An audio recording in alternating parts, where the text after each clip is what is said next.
用微光照亮夜晚，用温暖温润心灵。亲爱的朋友们，欢迎来到微光夜读。老公不禁把狼领进了家，还在隔壁小区给狼安了新家。他凭什么认为我是温顺的小羊？我安排好了一切，看着两狼自相残杀的样子，我的心里乐出了花。原来从老公出轨的那一刻起，我就变成了魔鬼。接下来开始我们本期故事，记得点击订阅并开启小铃铛。我的老公出轨了，出轨对象还是我远房表妹。当我在街上看到他们黏腻依偎在一起的时候，我手里还拎着给羔羊喂疼、晚上熬汤的食材。亲密无间的他们并没有发现被生活折腾得灰头土脸的我。我情愿相信我看错了，因为老公每天为工作而无暇顾及家中，事业繁重的老公又怎么会出去和女孩子约会呢？毕竟我们那么恩爱。我和羔羊大学时相识，我们两个的学院紧挨着，在各种巧合下我们就相恋了。他是法学院的模范学生，我是财经学院的木头美人，所有人觉得我们天造地合。我也一直以为我们的爱情永不会变，可以一直沉溺在他的温柔当中。为了和他在一起，我放弃了去大城市优渥的工作机会，陪他在一个小城市里。我草草地在一家小公司做了小职员，每天在忙碌的工作之余，我还要打理我们的小家。婚后不知什么时候，他对我的态度逐渐冷淡。我在厨房忙碌了几个小时，辛苦做了一桌子菜，油烟熏得我的脸蛋早已没有了当年的娇艳。门吱的一声响，羔羊满身疲惫推门而入。回来了。我满眼期待的目光里隐掩着一丝怀疑。今天的工作怎么样啊？他的外套正是我在街上看到的那个。我落寞的心就像是被谁狠狠揪了一把。还行。他解下领带，反常地从后面环抱住我还系着围裙的腰，炙热的呼吸冲击着我的耳根。我强忍着反胃的恶心，装作平时脸红时的样子，推搡着他。他扔在沙发上的手机突然响了起来，我看着这个号码，心里涌上一丝紧张和愤懑。他的动作停止了，他松开了手，拿起手机就向阳台上走。在走向阳台的途中，桌上的菜他连看都没看一眼。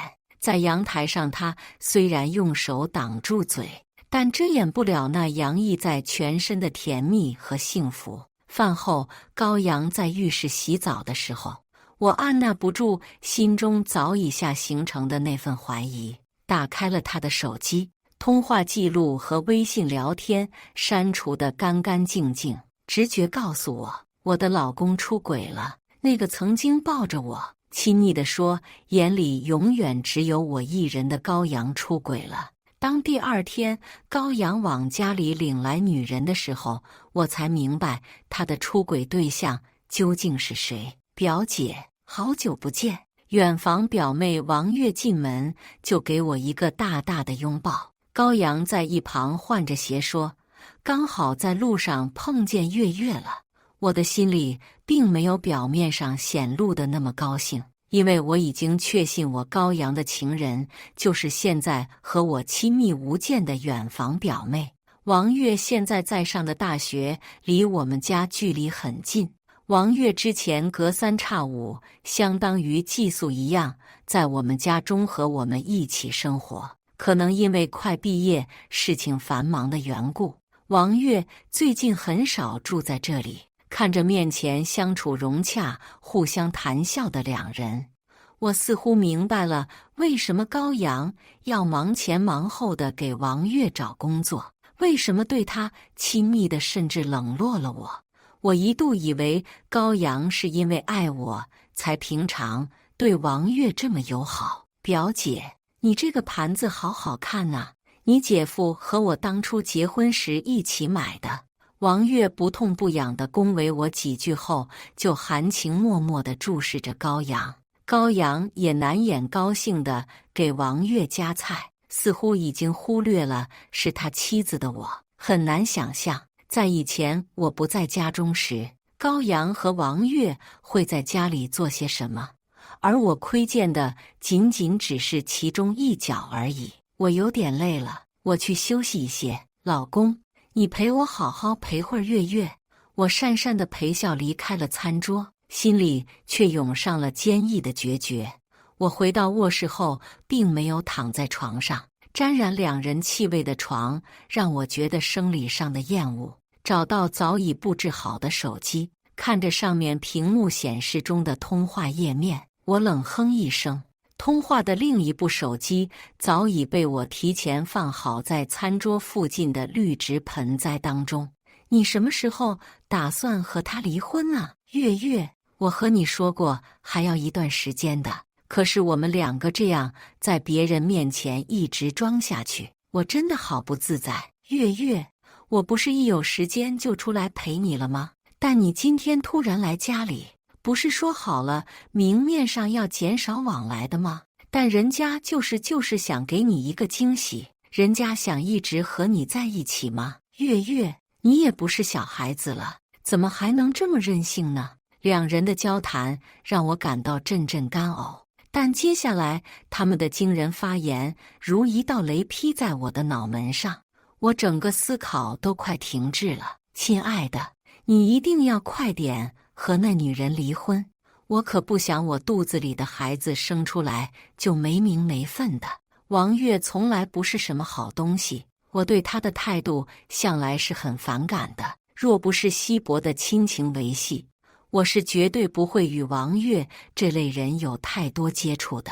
王月虽然外表楚楚可怜，清纯娇美，但是个十足的演技派绿茶。从小到大，王月什么东西都想和我争，小到玩具、首饰，大到主权、爱人。每次王月都会利用自己的外表和演技，在众人面前装作一副惹人怜爱、心疼的模样，来从我手中抢走本应该属于我的东西。在一而再、再而三的欺负下，每次我要下定决心与王月撕破脸皮，争得鱼死网破的时候，便总会被家里人用所谓的亲情压下来。月月还小，你该让着月月，你都多大人了，怎么老是还想和月月计较？而王月则一副委屈巴巴的模样，眼眶迎着虚伪的泪，把头埋在长辈怀里，充当着为我开脱的好人。不是姐姐的错，都是人家想要看一下姐姐那么喜欢、那么心疼自己的东西，生气骂人家也是应该的。阴阳怪气的语调结束，王月就扭过脸，用着幸灾乐祸的表情对我嘲讽。小事我是可以忍受的，没想到王月居然明抢到我家里了。高阳也不是什么好鸟，一想到我们曾经一心一意的誓言会成为他和王月调情的话语，我决定要让这对狗男女付出惨痛的代价，不仅为我自己，也为曾经那个任由王月欺负的女孩。当你家中发现一只蟑螂的时候，在不见光的地方会有着数不清的暗潮涌动，高阳和王月的背后绝不会只有我表面上发现的这么多。表姐，你回来了呀？休息的怎么样？王月很是关心地轻搂着我，嘴角处露出一抹很难压抑的微笑。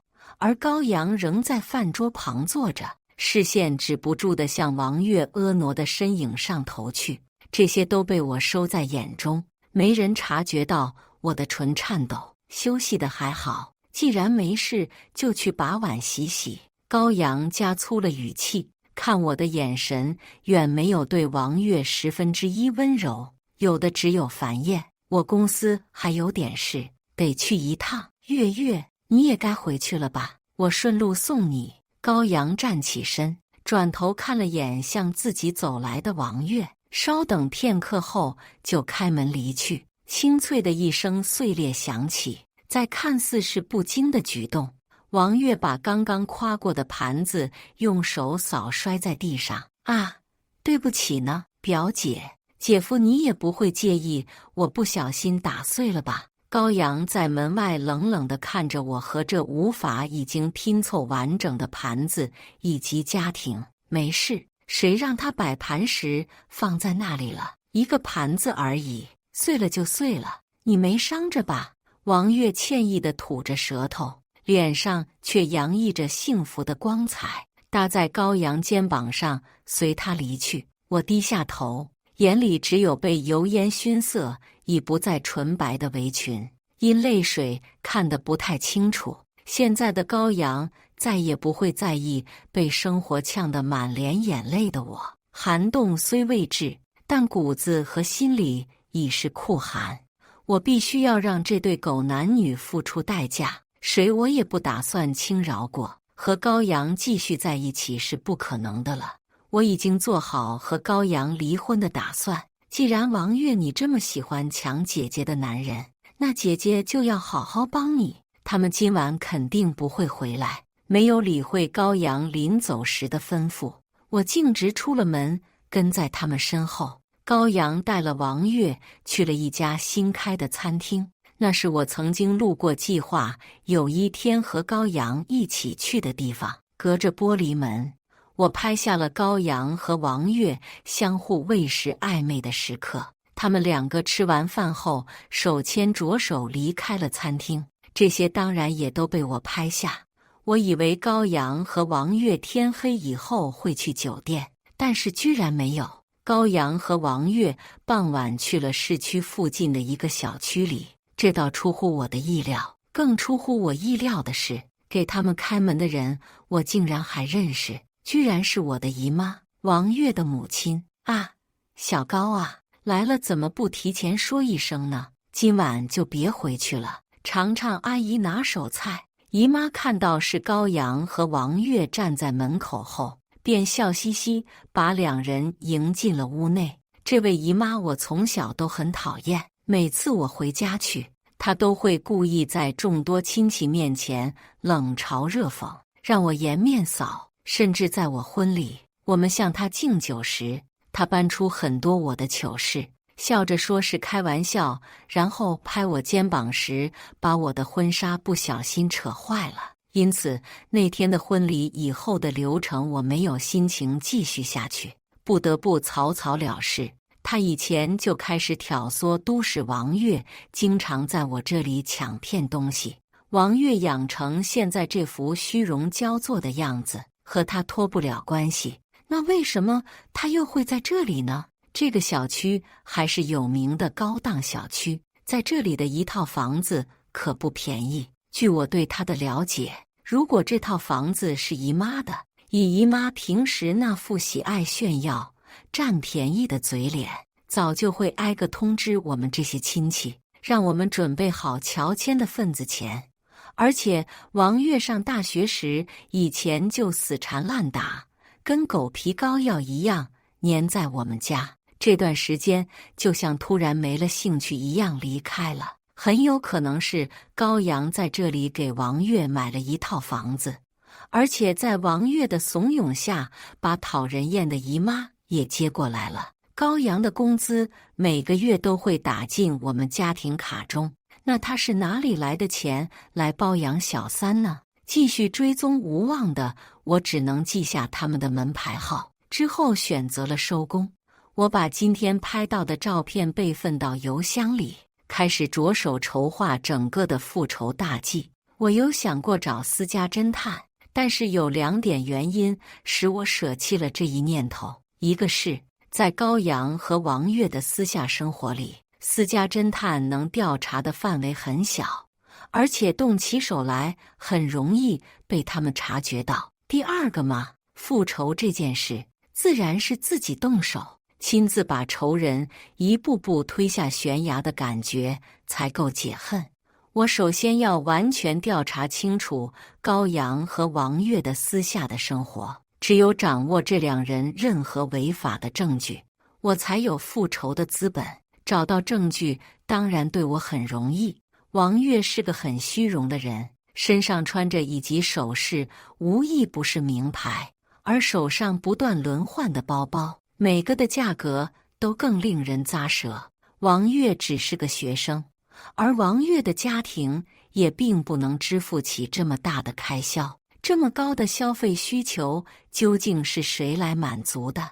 我要着重留意王月的经济来源。高阳的工资都会在我们的家庭卡中，如果王月身上的钱完全是由高阳提供的话，对我收集证据来说就容易多了。高阳很可能趁工作之便动用了不该动用的钱，这可不是件小事。如果能摸清这一点，很有希望能把这渣男送进去。在我计划如何能最大程度报复完这对狗男女，又能全身而退时，高阳的电话打过来了。喂，今晚公司临时有事，就不回去了。高阳的语气明显透露着满足和疲惫。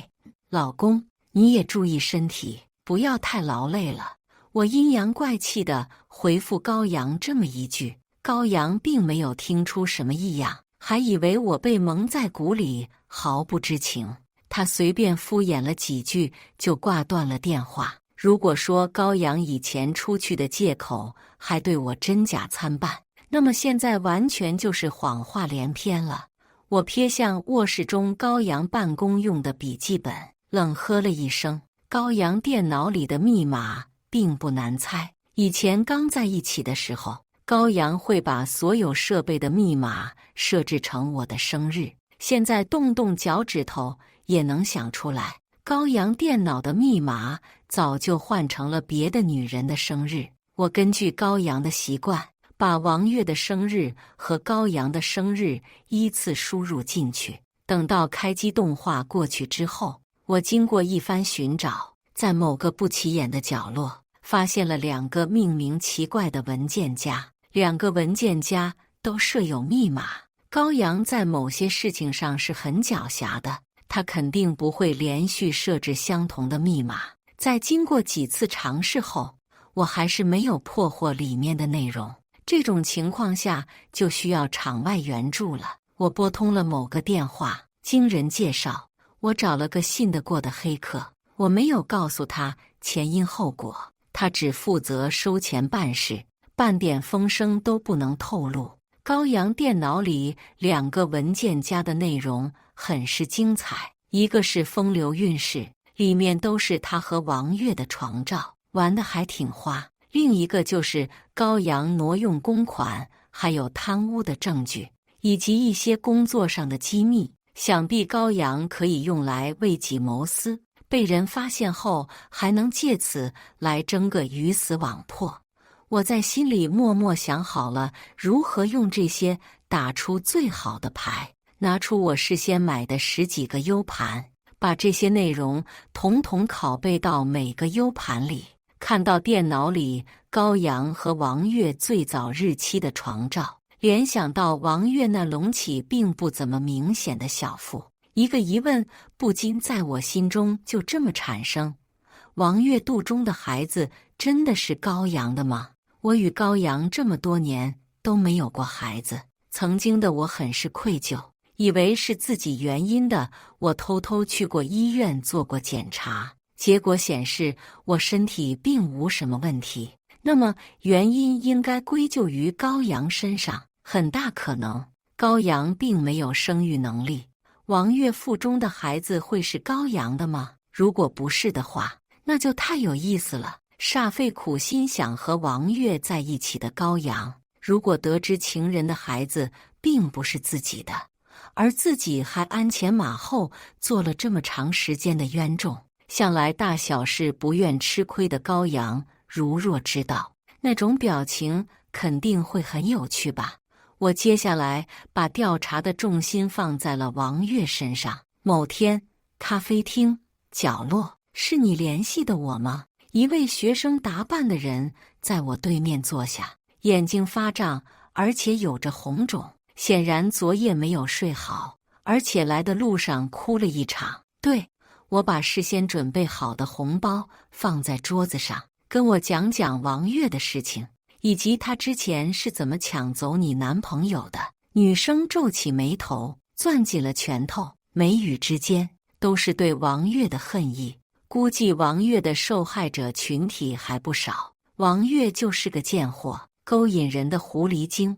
我们明明已经快到了要订婚的时候，父母也见过了，那个贱货非要横穿过来插一刀，天天在学校的穿着就是妖艳，谁不知道他到处勾搭男人啊？这贱人到底哪里好了？女生哭哭唧唧地拿起桌上的纸巾擦着眼泪。从女生口中我知道了，王月并不是高阳眼中那种清纯学生的形象。王月在学校是个妥妥的公交车。王月拜金又颜狗，喜欢勾搭帅哥，而且还不管对方有没有女朋友，演技一到位就让男生招架不住。王月花钱大手大脚，没钱花就会找一些有钱大叔去宾馆里做生意。王月因此有了好几个爸爸。这么说，王月肚中的孩子很有可能就不是高阳的崽，这在我心中已经敲实了。高阳不就成舔狗和接盘侠了吗？别人一点钱就能到手的，高阳还要赔进去一套房以及自己的下半生。没办法，人作孽不可活。我把桌上的红包推给对面的女生，你说的对我很有帮助，这些给你，你帮我搜集一些王月在学校勾男人以及开房的证据。你是要报复王月吗？女生揉了揉哭红的眼睛，看向我。王月破坏了我的家庭，虽然我的老公也不是什么好鸟，但我就是想往死里报复他们。女生把桌上的红包推还给我，我叫陈念，这钱我不能要，你让我参与报复王月的过程就行。我很是感动地拉住了陈念的手，紧紧握住，你务必要加入我的团队。王月得手陈念的男朋友之后，陈念两方的家庭很是尴尬。陈念父母把过错都归咎于陈念，孤立无援的陈念一度陷入抑郁，甚至想过自杀。他也一直渴望着一个能报仇的机会。我把联系方式与陈念交换后，就让他接下来对王月的行踪多加注意。以王月贪得无厌、水性杨花的性子，接下来还会勾男人。我吩咐陈念对王月勾搭男人和开了房的举动，要尽可能记下证据发给我。对付王月这边的准备暂且安排了，那么接下来该轮到你了，高阳。陈念走后，一位男子进来了咖啡厅。他见我先是愣了一下，随后向我这里靠近。这里，男子对我点了下头，算是打了招呼，然后坐在我对面。要咖啡吗？半糖的，谢谢。因为之前见惯了他穿西装的样子，在这种场所换上休闲装，我倒是一开始没认出来。你电话里是什么意思？服务生上完咖啡后，男子的语气渐渐变得肃重起来。你们公司的账目最近是不是有一些问题？你怎么知道的？高阳在职场工作上一向孤高自大，过于强势，在同事和下属的口中风评很是糟糕。高阳因此树敌无数。面前的这位叫做宋展的男子，便是对高阳恨意最大的。与高阳之间的关系可以用水火不容来形容。在以前我去高阳公司探班慰问的时候，便与宋展有过几次接触。印象中宋展倒是个很不错的人，与高阳也是势均力敌的竞争对手，所以这次我选中了宋展来最为最利的矛，直捅高阳心窝。我把高阳电脑里的违法证据打印了一份，从中抽出几张放在桌上。宋展也没有很客气，拿起文件后就直接看了起来。我明显能看出他脸上的震惊，怪不得那笔钱流向不知踪迹，原来在这里。宋展看向我的眼神逐渐严肃。你不是高阳的妻子吗？为什么会专门把我交出来，告诉我这些？我晃了晃手中剩下的文件。如果你觉得我是站在高阳那边的，为什么还会让你看这些？我知道你和高阳的关系一直不是很好，敌人的敌人就是朋友。现在咱们算得上是战友。宋展眼睛一直盯着我手中剩下的文件，听到我说的话，才把视线转向我。你和高阳闹掰了？我点了下头。现在我们的家庭已经维持不下去了，高阳出轨了，用的还是这笔钱包养的小三，小三还是我妹。宋展一时说不出话，停顿一会后，宋展才说出一句：节哀。那我当然是要报复了，难不成还要和他们继续相亲相爱下去？宋展被我这句话逗乐了，举起手朝我摆了摆，抱歉，抱歉。那你想怎么报复他们？我拍了拍宋展宽大的肩膀，这得看你了，宋展同志。宋展喝了口咖啡，眼神瞥向剩下的资料。你是想让我来对付高阳，拿这些证据向上举报，把高阳送进去？我摇了摇头，掏出一个 U 盘。太简单了，高阳多么狡猾，他肯定事先就预料会有这种事情发生。这里面的东西也是在高阳的电脑里找到的，这应该是你们公司的机密。万一举报被高阳发现，他很可能会和你们鱼死网破。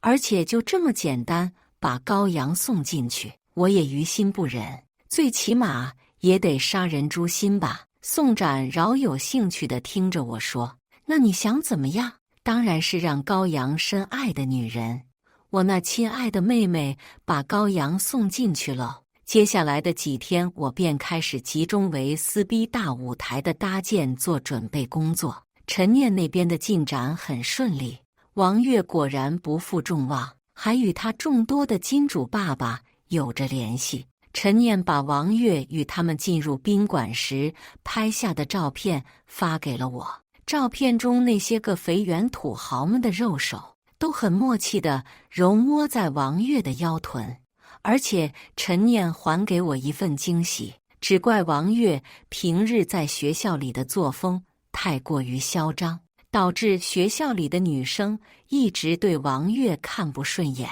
经过陈念的走访调查，他从很多女生那里收获了不少王月和各种男生暧昧时被偷拍到的照片和视频，其中有一份我特别喜欢。在学校一处废弃的杂物室，一位很是紧张的男生面对着王月，那个王月，我喜欢你，做我女朋友好不好？男生由于太过紧张，两手抓着衣角，低着头发颤。喜欢我呀？2001夜，都是这个价啊，都是这个价。熟客倒是能给你便宜一些，没事就别浪费我时间了。王月转身就走，那位男生急忙叫住王月，等一下，2000就2000，这是某位女生巧合之下拍到的。视频中男生的面部已经马赛克处理了，王月的脸很是清楚地拍到里面。我在心里已经想好了怎么利用这个视频。宋展那边进展也在计划之内，经过我与宋展的协商与讨论，终于制定好一款针对高阳的方案。他们公司最近引进了一个很重要的项目，据宋展说，上级领导还很重视。根据高阳过去无往不利、没有失手的历史战绩和自大骄傲的性格，如果有个合适的机会，高阳肯定会下手。我们打算给高阳下套，抓他个人赃俱获，即便高阳有再多手段，也保不了自己命的那种。在某一天的傍晚，满身酒气的高阳推门回了家，估计又是和他那些狐朋狗友在一起鬼混了。高阳摇摇晃晃地向我走来，两臂张开想抱住我，我下意识地躲开。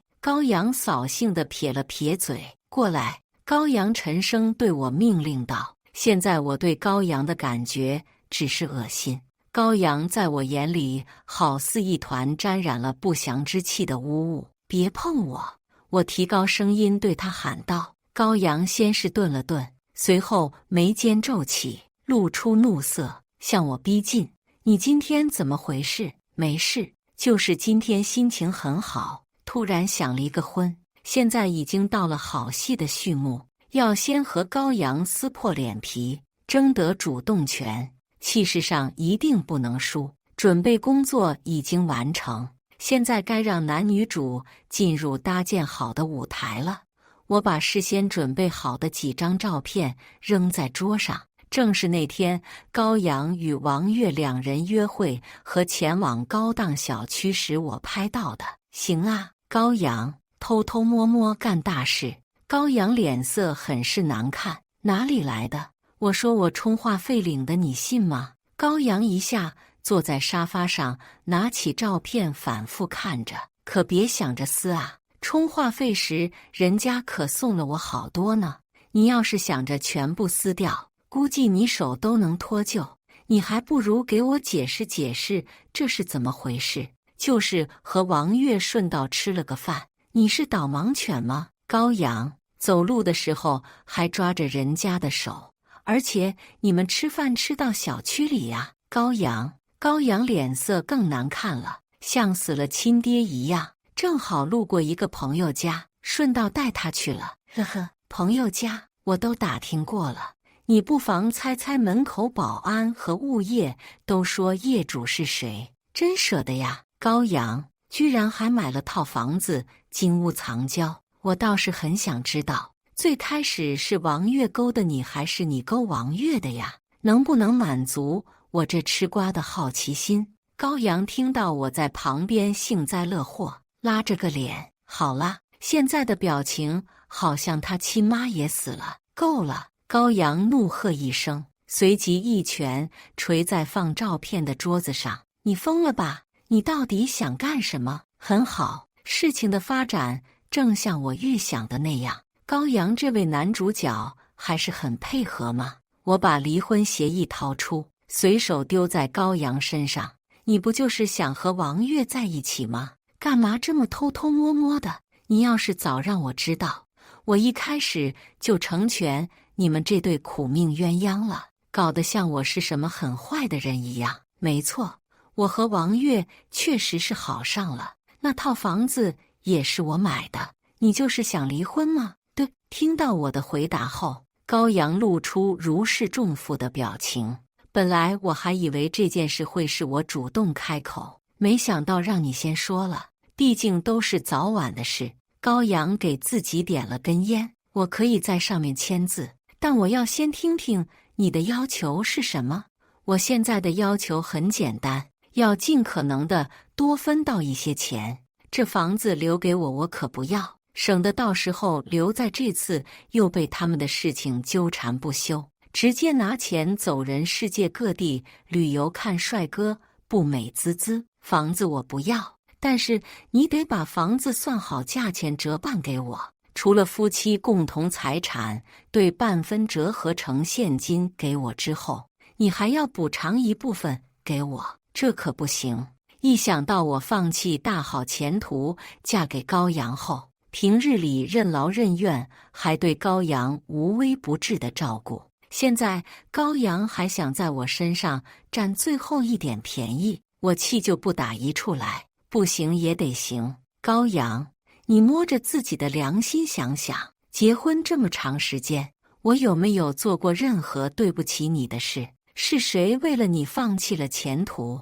是谁天不亮就起床给你准备早餐，晚上还给你熬养胃的汤？是谁天天被生活折磨得灰头土脸，还要打理这个家，照顾你的衣食起居？最开始还不同意的高阳，在我强烈的据理力争下，不得不妥协答应。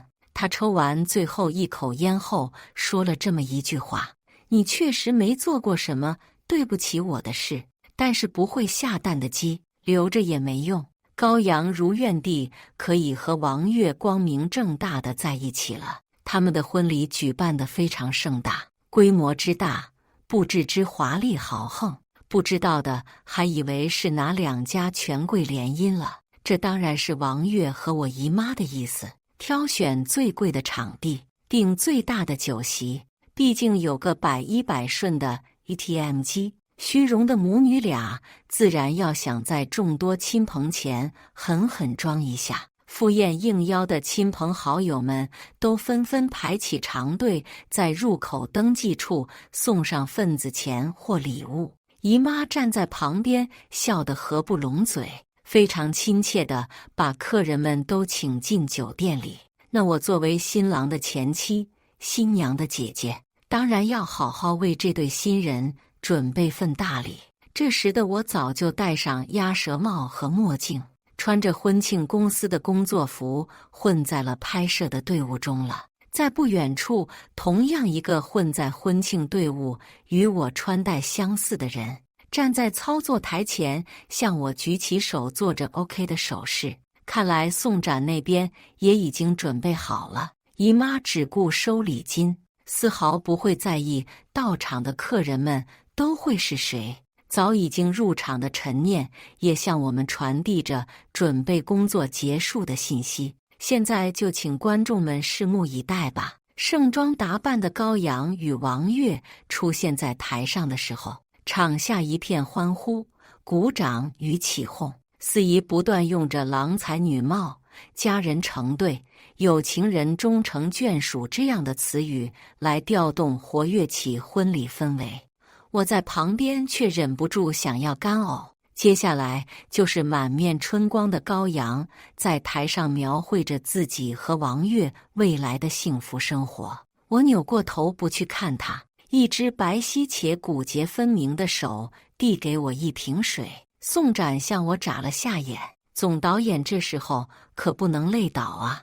我接过水后拍了下宋展坚挺高挑的肩膀，宋总监也要注意身体，不要劳累过度了。等高阳结束自己的发言，旁边的王月接过话筒，要开始作秀了。快到这婚礼最精彩的环节了，宋总监，咱们的节目要开播了。王月说着自己第一次见到高阳后，便深深地喜欢上了他，心里一直只有他一个。但因为自己姐姐不珍惜这么好的男人，本不想打扰我们的生活的王月看不下去，高阳一直伤心颓废下去。在自己和高阳多次的恳求下，姐姐才松了口，勉强答应了离婚，但还是狠狠敲诈了高阳一笔。王月说到这里，声泪俱下，说自己早就发誓会一心一意对高阳好的，哪怕让自己付出一切，也不会再让高阳受别人的欺负与纠缠。我攥紧了拳头，隐隐能看见突出的血管。老娘真想现在给这对狗男女一人一刀。正在我受不了王月对我的污蔑，忍不住上去掐死这贱人的时候，一只有力且温暖的手放在了我的拳头上。宋展的脸仍是看着礼台，但是他的手就这么放在了我的手上。这是宋展在安抚我快要崩溃的情绪。宋展用头向前点了点，示意着好戏已经上演。在司仪结束最后的总结，让新人念完誓言并开始交换戒指的时候，背景墙的荧幕突然发生了变化。突如其来的变故让在场所的人的视线都聚集在上面。原本是高阳与王月甜蜜婚纱照的荧幕，画风突变，很像岛国电影的片段，赫然映射在荧幕背景上。哪个傻缺闹事呢？这种场合放这个，不对劲，不对劲！你们快看呐，芜湖新娘子好美呀！台下的观众已经由怨怒转变为震惊、轰动，甚至有人吹起口哨起哄。荧幕上放映着王月的激情视频。这怎么男主角还换人了？这怎么这么多男主角？最开始的主角只是高阳和王月，后面不断上演着王月和各类男性暧昧瞬间进出宾馆的视频。快给我关掉！王悦此时脸色泛红，大声斥喝着后台把屏幕关闭。刚开始同样看得傻眼的工作人员这才反应过来，但是接下来的操作丝毫没有作用。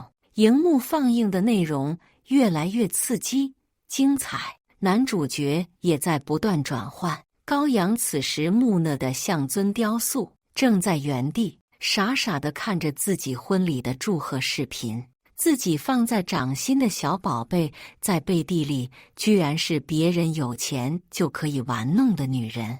请求高阳此时的心理阴影面积有多大？屏幕的画面最终停留在一间杂物室。2001次，王悦发疯般拿起周围的东西向着屏幕砸去。啊，都别看，这肯定是有人恶意 P 的。高阳抓住王悦的手腕，看起来很是用力。月月，这是怎么回事？高阳咬牙切齿地对着王悦怒目圆睁。王悦可怜巴巴地看向高阳，希望高阳能相信自己。这时我姨妈充当老好人，上前把两人拉开了。小高啊，你和月月这么多年，你还不了解月月吗？这肯定是有人看不得你们过得好，恶意出来搞事情的。这种人心思坏得很。小高，你都是当爸爸的人了，怎么还这么冲动？你不得为宝宝考虑吗？一看到姨妈用孩子压事，高阳不得不暂时压下去怒火。他铁青着脸，没有继续发威。我当然了解我姨妈什么脾气性子，也知道她会来这么一出，我自然也准备着。接下来的东西无疑会把高阳最后的心理防线攻破。见我把帽子突然反戴，陈念明白了我的意图。荧幕的画面再次发生了变化，只见王悦很是亲昵地缠着一位体格肥大的中年秃顶男人身上，进入了亲子鉴定所。明眼人都能看出来这是干什么，总不能这位地中海怀上了王悦的孩子吧？接盘、绿帽等词语在下面的窃窃私语中不断出现。高阳再也忍不住，一把推开拦架的姨妈，双手掐住王悦的脖子。王悦，告诉我，孩子是谁的？告诉我，你和那些男人什么关系？王悦被掐得喘不过来气，胡乱地用手抓挠着高阳。缓过劲的姨妈叫来了几个人，强制把这对新人分开。头发凌乱、妆容不在的王悦，活像一头女鬼。宋展用胳膊肘对了对吃瓜看戏的我，现在就把他们叫来吗？当然了。对了，你和陈念一会儿守在门口，我怕女主角突然离席。宋展若有所思地看着我。宋总监，你还愣着干嘛？我在想我有没有得罪过你。我见势就做出一副揍他的样子。宋展只好悻悻地离开了。我接着看着台上的动静，高阳挣扎脱身，拽住王悦的衣领，混打在一起，然后被人群按回，又脱身与王悦扭打在一起，又被按回。在这冲突混乱中，没人注意到一群穿着制服的人已经将他们包围起来了。他们把人群分开，为首的人走到高阳面前，面色庄重，眼神严肃。你就是高阳吗？有人举报你监守自盗，恶意挪用工程建设款，跟我们走一趟。高阳已经完全慌了。面对王悦母女的各种要求，以及这么奢贵婚礼的举办，刚和我离过婚的高阳一时间哪有这么多钱来填饱他们的狮子大开口。婚礼之前，在王悦不断的催促下，高阳不得不把目光再次盯上了公司里的项目。与之前不同，宋展早已经提前做好各种准备，任凭高阳以前屡次得手，这次果然不出所料，栽进了专门为他量身定做的陷阱里。宋展拿着检举材料去了监察部门，为了防止高阳逃窜，就先把人手分散在酒店周围待命。没办法，不会做就不会死。高阳这次失手入狱，最大的功臣还得是王悦。如果不是王悦爱慕虚荣，高阳也不太会被我们设计抓住。在旁边听懂怎么回事的姑妈很嫌弃地唾了一口，原来没什么钱啊，打肿脸装什么胖子。说着，姨妈就拉着王悦准备回去了。啊！高阳怒吼着，再也抑制不住心中的怒气，他奋力挣扎脱身，向着毁了他一生的王悦母女冲来。要不是你们，我怎么会这样？王悦见情势不对，急忙把亲妈朝后拽给高阳，自己朝着大门口跑去。哎呦！姨妈还未对亲生女儿抛弃自己的行为感到寒心，就被高阳一把推下礼台。姨妈脑袋着地，倒在血泊当中，没了动静。周围被吓到的人惊叫着要报警。破罐子破摔的高阳拿起一旁的蛋糕刀朝王悦奔来。眼见王悦在我这条道上快逃到门口，我打了个哈欠，伸出脚一绊，王悦很是狼狈地摔倒在地上。看着向自己扑来的高阳，王悦双手撑地，哭着求饶。高阳把刀捅在王悦的腹部，直到血泊中的王悦没了气。在被按住拉走之际，高阳朝我这里看了一眼，我摘掉帽子和墨镜，回敬高阳一个不客气的笑容。高阳的表情百感交集，最后直接翻白眼晕过去了。高阳现在如何？已经和我没什么关系了，我也不想理会。现在我在自己的新家庭里养育着自己的宝宝，每天都会有一只宽厚温暖的手牵住我的手，在夜里散步。我总会抱怨一句：宋展，你走慢点，就显得你腿长欺负我是吧？感谢大家的观看，欢迎大家在下方评论区讨论。如果你喜欢这类故事，记得点击订阅微光夜读，并分享给更多的人，这会对我帮助很大。再次感谢大家的观看。